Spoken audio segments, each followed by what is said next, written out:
Hey guys, it's Andrew Henderson from Nomad Capitalist, and I wanted to make a video on what is it like to live in Cyprus. What are my impressions? And had a guy who I've done some work with who is a high-earning guy interested in low-tax residency write to me after seeing my videos on Cyprus residency by investment. Said, "Hey Andrew, what's it like?" And I'll share with you my impressions of Cyprus. I am by no means the number one expert, but as the Nomad Capitalist, I can tell you what I think. The first thing on a financial basis is, and this applies to a lot of countries, when you see low-tax country, and Cyprus on a corporate level meets that with a pretty low corporate tax rate, especially by EU standards. But that doesn't necessarily mean that the personal income tax rates are low. So Cyprus's personal income tax rates go as high as 35%, I believe. It's a progressive system. And so kind of like Ireland, low corporate tax rate, not so low personal income tax rates. If you decide to start spending a lot of time here and you have income in Cyprus or income that's taxable in Cyprus from other places in the world, then you're not going to be paying super low rates. So that's something that's important to understand. A lot of people think Cyprus is a low tax haven, and if you're running a business and you're not necessarily here, then it can be, especially if you need to access the EU, but not necessarily if you live here. And so that's important to keep in mind. As to going around Cyprus, definitely a very interesting place, some very beautiful places by the water. Limassol, the Limassol Marina feels a lot like some of the places that I love in the Balkans, like Porto Montenegro in Montenegro. Lots of people are coming here, Chinese, Russians, lots of signs in their languages because of the citizenship by investment program here, where if you buy real estate, you get a passport. So a lot of people from around the world, especially those emerging countries, are coming here. And there are some very upscale areas. Limassol Marina, I think, is probably the most expensive place in the country right now, and a very nice place to live. Probably not a good deal to buy from my very, very brief impressions.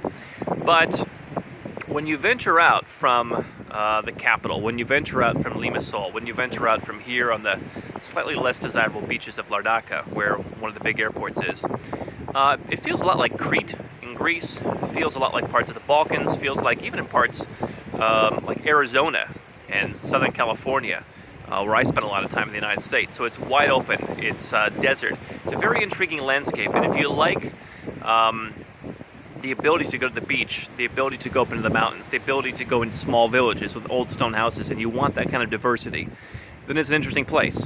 And the food is excellent.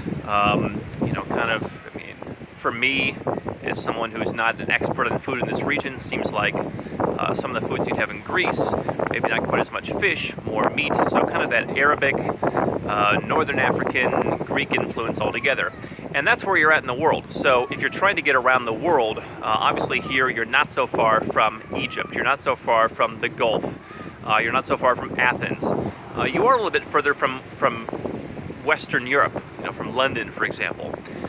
So if getting around to those places is important to you, you're not going to be a hop, skip, and a jump from those areas. Overall, however, I don't know that I could live in Cyprus. The internet speeds are not so great. 4G on your phone, internet in your house. Even in some of the cities, I had some problems. But the good news is people do speak English, being its former status as a British territory.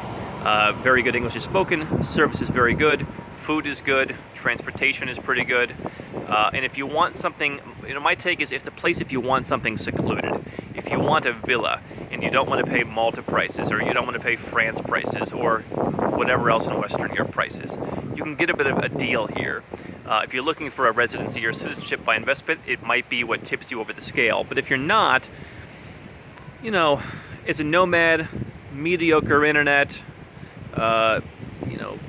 good English and good service doesn't make up for that in my mind, because we need internet. That's our lifeblood. So you can see, by the way, here I am in January, and this beach is pretty much empty. It's boarded up for the winter, so it's not a place that a lot of people stay year-round.